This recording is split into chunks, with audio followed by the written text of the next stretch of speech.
Assalamualaikum warahmatullahi wabarakatuh. Di sini kami akan mempresentasikan materi tentang seisme dan pengaruhnya terhadap kehidupan yang dibuat oleh kelompok 3.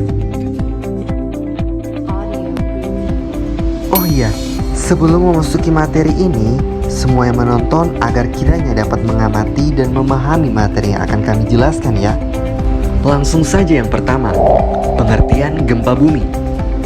Gempa bumi atau getaran seismik adalah getaran pada permukaan bumi yang disebabkan oleh kekuatan dari dalam dan umumnya berasosiasi dengan gerakan lempeng. Contohnya video di samping merupakan salah satu bencana gempa bumi yang melanda pada Kabupaten Donggala, Provinsi Sulawesi Tengah pada tahun 2018 kemarin. Gempa ini disebabkan karena pelepasan energi secara tiba-tiba pada litosfer. Semakin besar energi yang dilepaskan, semakin kuat juga gempa yang ditimbulkan. Kira-kira di antara kalian ada yang tahu nggak alat apakah yang dapat mengukur suatu gempa? Ya, seismograf. Seismograf adalah alat atau sensor getaran yang biasanya dipergunakan untuk mendeteksi gempa bumi atau getaran pada permukaan tanah. Hasil rekaman dari alat ini disebut dengan seismograf.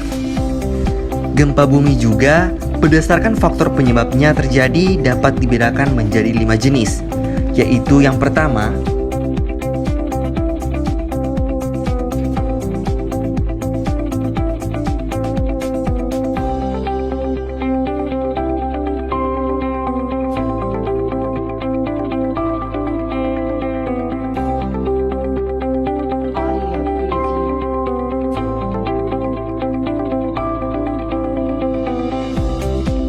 gempa bumi juga mempunyai dua letak jenis, yaitu gempa darat dan gempa laut. Berdasarkan letak episentrumnya, yang pertama gempa darat, jika episentrumnya terletak di daratan. Yang kedua gempa laut, jika episentrumnya terletak di lautan. Berdasarkan kekuatan atau magnitudo, menurut United States Geological Survey atau USGS, yang pertama 0,0 sampai dengan 3,0 magnitudo disebut dengan gempa mikro. Yang kedua, 3,0 sampai dengan 3,9 magnitudo disebut gempa minor. 4,0 sampai dengan 4,9 magnitudo disebut dengan gempa ringan. 5,0 sampai dengan 5,9 magnitudo disebut gempa sedang. 6,0 sampai dengan 6,9 magnitudo disebut dengan gempa kuat. Dan 7,0 sampai dengan 7,9 disebut gempa mayor. Dan 8,0 sampai seterusnya itu disebut dengan gempa sangat kuat atau dahsyat. Kira-kira apa sih pengaruh gempa terhadap kehidupan itu?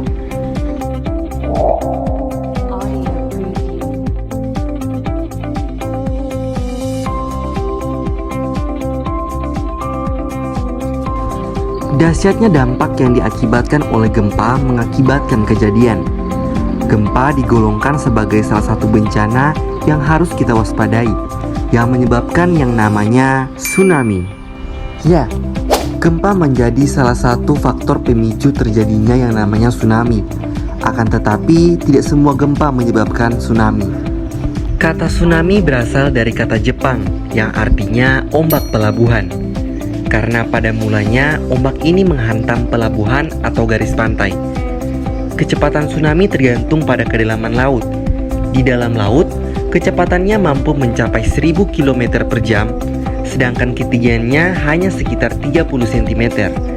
Namun, saat mencapai laut dangkal dekat dengan pesisir pantai, gelombang melambat dan semakin tinggi hingga mencapai 30 meter.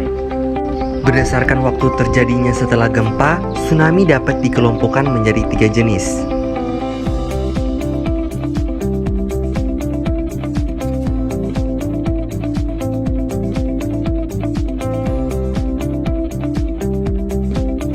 Faktor-faktor penyebab terjadinya tsunami apa saja? Ini dia.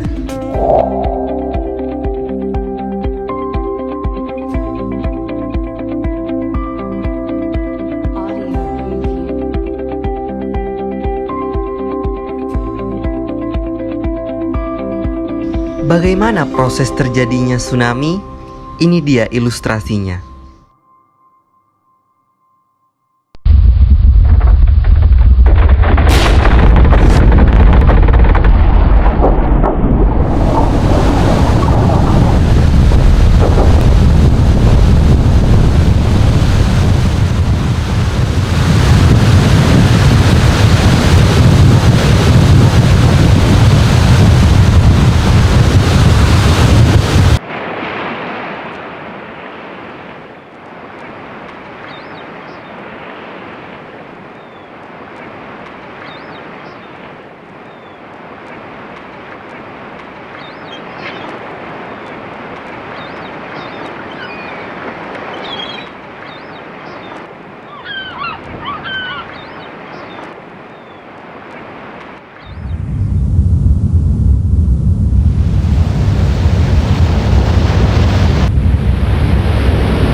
Wah, bagaimana? Menyeramkan ya proses terjadinya tsunami. Selain itu, letak Indonesia berada pada jalur gempa dunia, yaitu jalur sirkum Pasifik dan jalur sirkum Mediterania. Pada wilayah Indonesia, terdapat 3 lempeng tektonik, yaitu lempeng Pasifik, Indo-Australia, dan Eurasia. Banyak juga terdapat patahan aktif di Indonesia, di antaranya patahan Semangko di Sumatera dan Cimandiri di Jawa. Kondisi tersebut menyebabkan Indonesia menjadi wilayah yang memiliki potensi terjadinya gempa bumi yang sangat tinggi, khususnya gempa tektonik pada wilayah-wilayah pertemuan lempeng tektonik. Dan Pulau Sumatera adalah salah satu daerah pertemuan lempeng. Pada wilayah ini sangat memungkinkan terjadinya peristiwa tsunami, seperti peristiwa tsunami Aceh pada 26 Desember 2004. Berikut saya akan memberikan sedikit video di situasi tsunami Aceh pada tahun 2004 kemarin.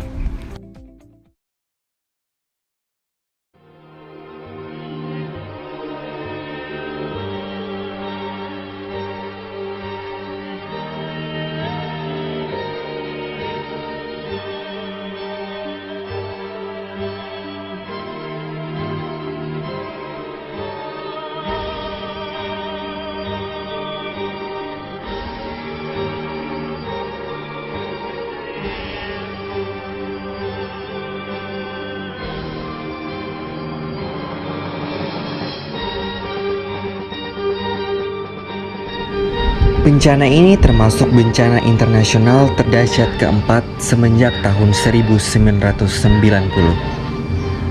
Penyebabnya, tsunami Aceh adalah terjadinya gempa di pantai barat Sumatera berkekuatan 8,6 skala Richter.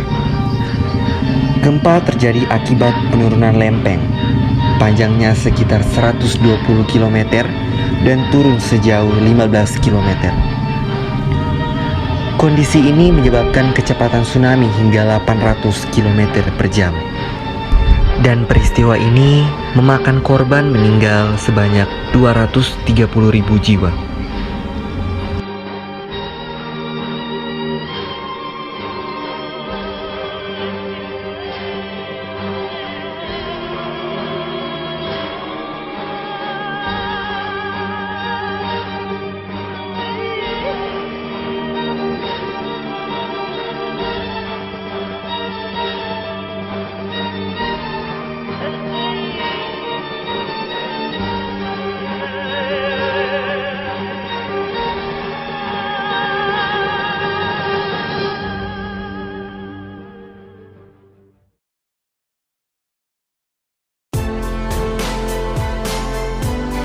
Sekian video presentasi kami kelompok 3.